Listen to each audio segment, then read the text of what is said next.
Hello everybody, and welcome back to Monster Sanctuary. It's the home stretch of the story today. With all 4 tokens collected, it's time to make a move on the end of the game. But first, we have a little bit of exploring to do. Heading back to the dungeon with Brutus in tow, we can open up this side room. There's nothing here yet, but Aether says he can sense something is lurking. We'll come back for that later. Next up is back to the Blue Caves, where you meet the Ascendant. Now, I'd love to tell you what the Ascendant is about and what they do, but they are an absolute savage in a fight. After 6 attempts and hours of grinding, I could not get the 5-star rating against it. So here's my best guess. Near as I can tell, they are a utility magic fighter, gaining buffs from taking damage and getting rid of debuffs when dealing damage. I can win the fight, but the Dot Squad have their damage kneecapped, and the Gobs aren't about dealing damage, they're about attrition. So after 6 attempts, I concede and move on. Sorry. During my exploring around using my new Morph Ball powers, I find this terrifyingly tight space to explore way back at Horizon Beach, at the bottom of which is a presence. A powerful one at that. Oh come on, Aether, you can't say something like that and not expect me to...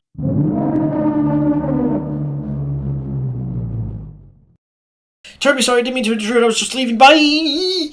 Anyway, moving on to the actual plot, arriving at last back at the Spooky Door, where we run into Eric. It's been a while since we talked to him.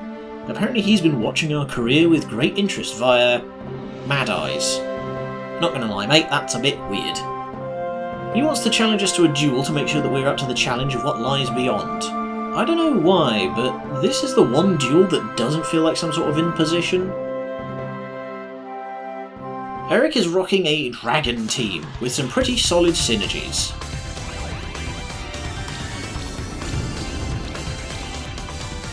Gank the mage first. Oh my god, this is basic stuff.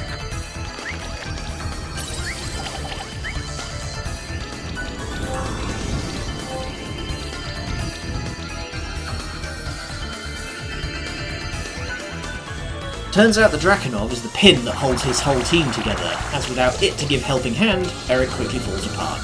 But I will freely admit that if Nightmare wasn't able to knock buffs off of enemies with attacks, this would have been a slog.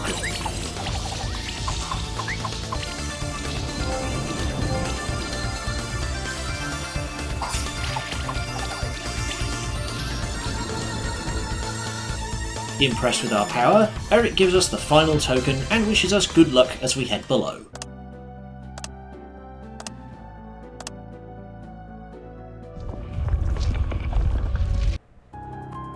How very fitting that the area on the other side of the Spooky Door is very spooky.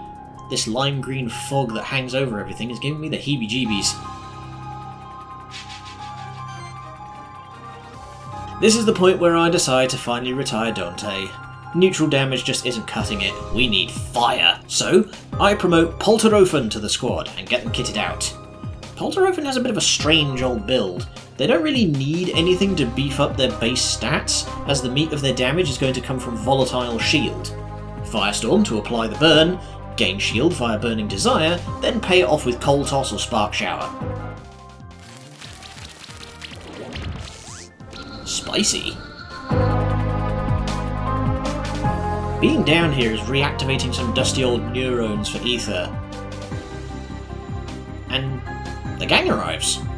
Apparently Eric put out a call for the others to come and storm the place, but didn't tell Will. That's cruel, Eric. Of course, Leonard immediately turns this into a contest. You know the fate of the whole island's at stake here? Oh, whatever. We left a peanut up here, what the hell? Now, welcome to the Mausoleum. This is where things get rough. This place is 6 different flavours of dead ends stapled together, with multiple levers that raise and lower walls, opening various areas while closing off others. For example, in order for me to get this Chaos Relic, this segment needs to be set to the left, and this segment needs to be down, which effectively traps me. But rather than working out how this puzzle's actually supposed to work, we'll cheat.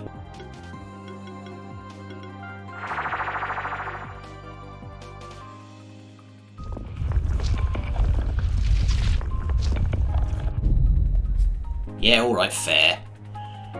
During the exploration, we find eggs for the Promethean and the Arachlich. The Promethean is a physical fighter based on exploiting shock and building up charge stacks with revenge. It can also use those charge stacks to revive itself once during any combat. And the Arachlich fills a more of a debuffing support, with easy access to poison and congeal. I do give Arachlich a try, but unfortunately it's just too flimsy to hold up this late in the game. We run into Leonard a little further down, and something's got his blood up because he immediately picks a fight. I don't know what's going on with my fellow Spectral Keepers. None of their teams have any sort of strategy or synergies. So I just end up saucing all over Leonard.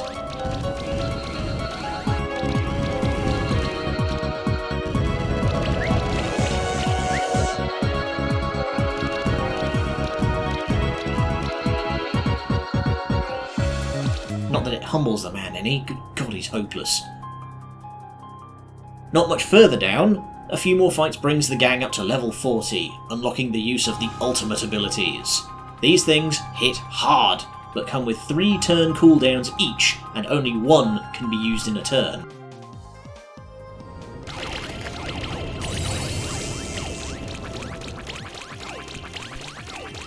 Oh, I love that sound. Honestly, I don't really know what I'm doing here. I'm just kind of... Oh, hey. Is it just me, or does that guy kind of look... Oh, you dick! Who's this git? Alchemist Spy, I bet. Alright, get back here.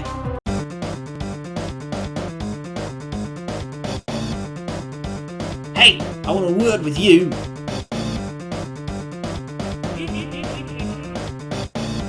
Oh, you...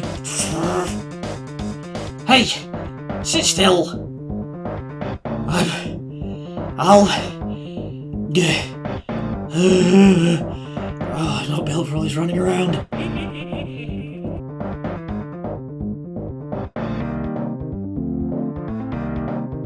There.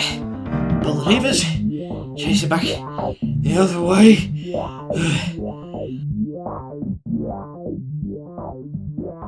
What now? Smart guy.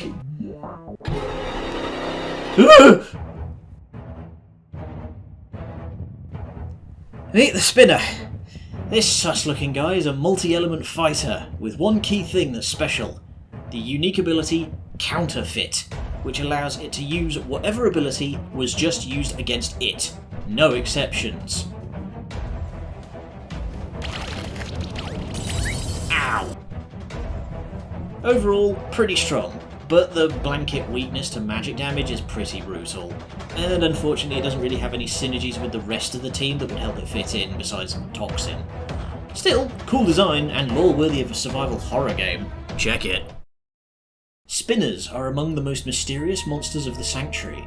In fact, nothing concrete can be said about their biological nature. Some believe they are simply spider-like creatures, while others believe that they are supernatural entities born from the shadows. A third theory states that the Spinner is an amalgam of an innumerable number of smaller spiders that are controlled by a single shadowy hive mind. Spinners are creatures found only in the Monster Sanctuary. The first recorded sighting was by Keeper Dragoon Diane in 212 AC. In her journal, she wrote that after travelling in the distant, desolate reaches of the snowy peaks for several days, she spotted another Keeper who looked exactly like herself. She was so distraught by this experience that she didn't even dare to approach her doppelganger, certain that it was a dreadful omen. Diane's journal was the only thing ever found of her. Actually solving the movement puzzle around the mausoleum and coming out the other end, we find Leonard. Oh hell. Yeah, Leonard's lost his familiar too, and apparently he knows who Chimes is under that mask. He's Leonard's older brother, Richard. According to Leonard, Richard used to be next in line to take over the title of Spectral Keeper, and was looking like he was going to be damn good at it. The only problem is, he's fucking bonkers, obsessed with power and with no care about the well-being of his monsters. So he got passed over, and now he's on his Joker arc. Is this really how he wants to be known? Beating people up and stealing their pets? This is schoolyard bully behaviour. Well, just means I'm going to enjoy kicking his ass all the more. At the top of the stairs is Zosimos, who utterly deflects any attempt at an actual discussion. Yellow card, no true Scotsman argument. Oh, and another, false dichotomy. And a persecution complex, this guy's on fire. Hasty generalisation and begging the question. I'm sorry, sir, but you've just received a BFAT red card from this debate. Of course, he's not willing to accept anything other than pure supplication from me, and summons Draconoir. Weak to physical, big mistake. Omega, you may indulge yourself.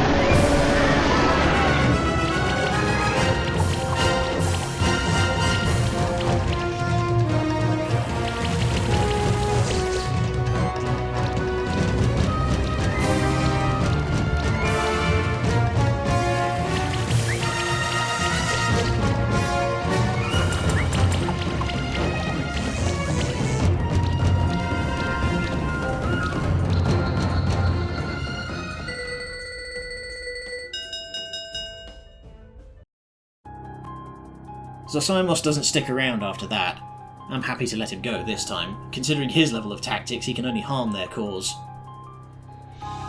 So, joining the team is Draconoir. This is a strange one. Draconoir is the only Draco variant without a special passive that chains with other dragons. It'll still benefit from the other Draco passives, but it doesn't provide any. It mostly interacts with the blind status effect, and has a number of skills dedicated to punishing the use of damage over time debuffs, which means I had no right to clown on this guy as hard as I did. Quick, grab the key of power and get out of here before anyone else figures that out. Onto the abandoned tower at last. Just outside the door, Will finally catches up. Still weird that he didn't join us at the Underworld. He's eager to prove himself and offers a quick duel to see how his team's sizing up, and he...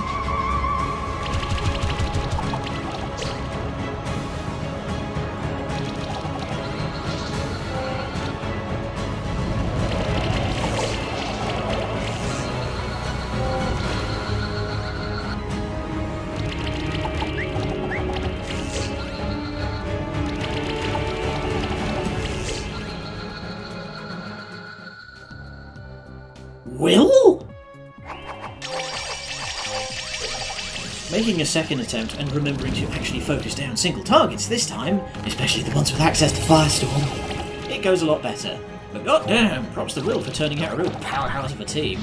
Remember kids, book smarts are just as valid when you have access to a library with hundreds of years of tactical documentation. And speaking of character development, Leonard gives out a belter of a motivational speech to the gathered keepers. I don't know about you, but I'm ready to rumble. Open sesame, Huh? The Jailkeeper? What are they doing here? Ah, shit. Someone broke the other alchemist out of jail. Shit. Someone broke the other alchemist out of prison. Starting to regret leaving Zosimos alive now. Well, nothing we can do about it. The Jailkeeper goes to get backup while we rush the tower.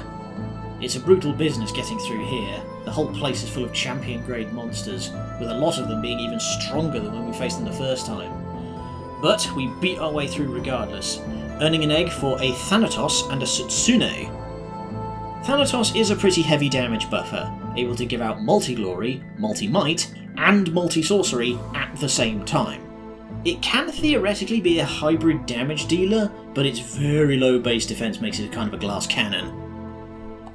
Meanwhile, Sutsune is a bleed-centric buffer, with access to Bleed Out and Splatter to deal the damage, and Cleansing Sidekick to keep allies free of harmful debuffs. Oh, and the ability to steal buffs off enemies with every hit, you know, just for fun. We find the Chaos Relic for this area pretty early on, the Dragon Saddle, naturally only able to be equipped by dragons, but pretty damn powerful. Oh Jesus, we're high up. You really sure you want to be standing there where there's no railings? It's not a good time to get introspective. And what in tarnation? A darnation! These Power Ranger extra looking dudes are a pretty respectable physical fighter and can hand out a lot of debuffs and armor breaks, building up to a big haymaker punch once it's got multi-might and a few stacks of age. Don't look down, don't look down, don't look down, don't look down, don't look down, don't look down! This puzzle here throws me a bit. There's 4 buttons, pressing down 2 of them will open up one of these treasure doors, but I can only spawn 1 rock at a time, and I can only stand in 1 place at a time. If there's someone who can put down multiple rocks, I don't have them in my team. I mark it on the map and resolve to come back later. Leonard is also partway up the tower, also with his back to open air. He's not feeling great right now, but we can't afford to slow down. Every minute we lose is 1 minute closer Marduk is to his goals. And Julia rounds out the gang. She's got a point. Where are the alchemists? There was only one door and it was locked when we got here. Oh, god damn it, it was a trap.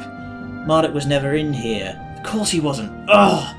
And Eric, you miserable little pile of... Oh, it's not Eric. Marduk fucking ganked Eric years ago, and he's been impersonating him ever since. Right, I've had about enough of you idiots. Julia, Chimes is all yours. This won't take long.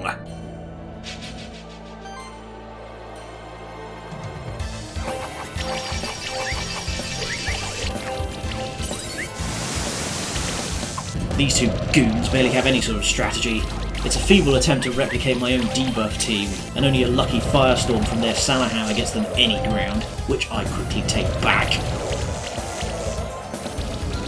Double kill! Triple kill!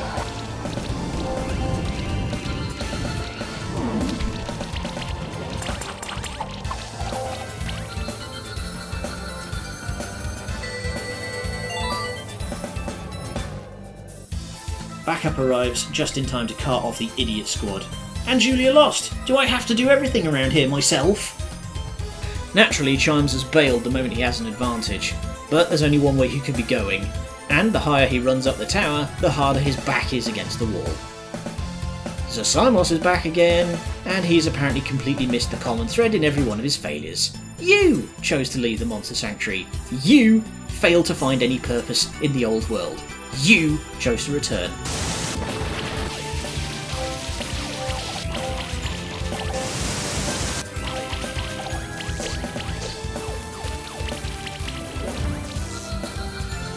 You failed at every turn to stop me smacking you flat! You! But why learn anything, hey?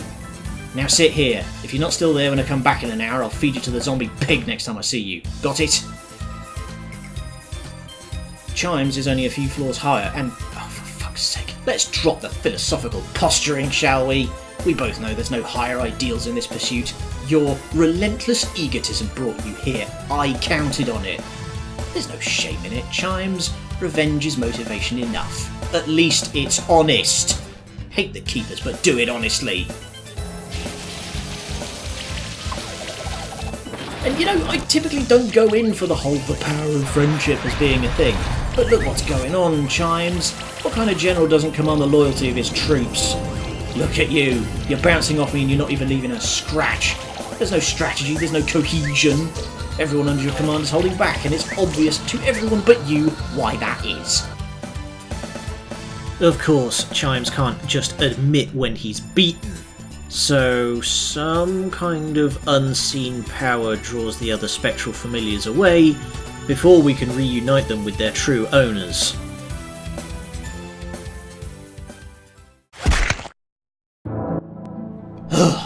Now finally, Marduk himself, and he's not even pretending to be anything other than a psycho-authoritarian. Grandstanding about revenge. I'm one whole keeper and I've routed your entire order. Do you think the old world and its armies will just roll over for you? Maybe I overestimated you after all. I'm not going to give you the same ranting I gave Chimes. You don't deserve it. Marduk surprisingly actually has a decent team together. His Setsune is able to pour on buffs, making it extremely difficult to actually score good hits, and making attrition more and more in his favour.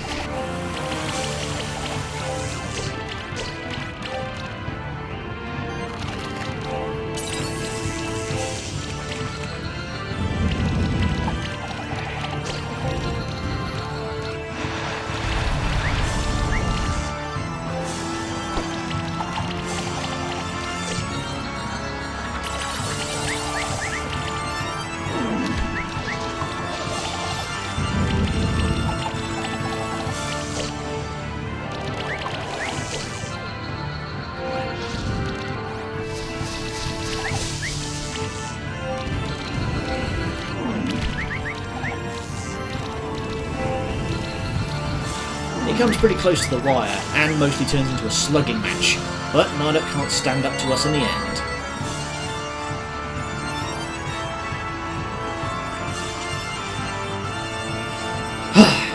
Sit down, smart guy. You're going to be sitting in a cell for a long... Grant me power! Oh, crap! So there was something eldritch going on. Shit.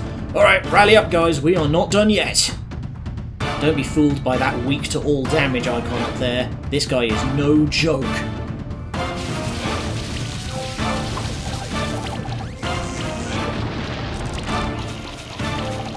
With access to all 4 damage types, the Mad Lord can very quickly overwhelm a single target if he focuses them down.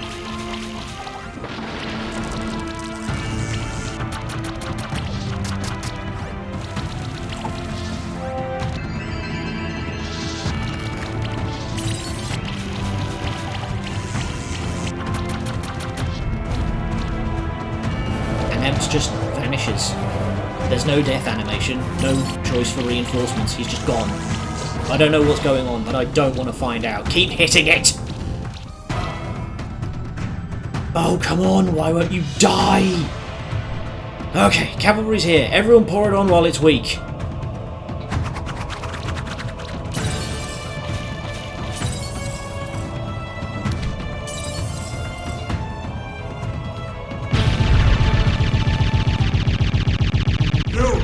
It cannot be!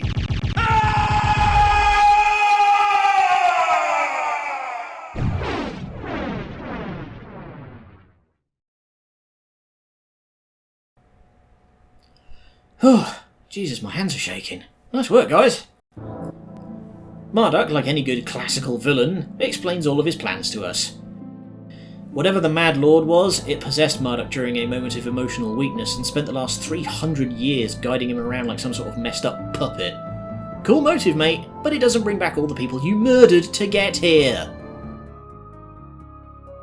I am unfortunately outvoted on the matter of putting him in the sea, but I can at least get behind locking him in a bin for a decade or two.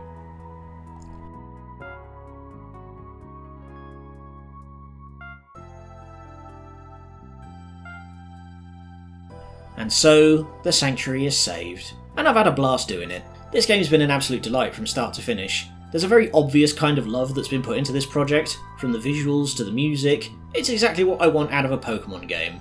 Exploration that carries rewards, tactical depth beyond just a type or level advantage, and a hugely diverse roster of creatures, and a villain that makes me really motivated to kick his ass. Thank you all for joining me on this little journey. I've had a lot of fun putting this project together, and I hope you've enjoyed watching. But we're not quite finished yet. While the story might be over, there's one more area of post-game content to check out, and the rank of Keeper Master to attain. I'll see you all next time for the final stretch. Good night, and much love.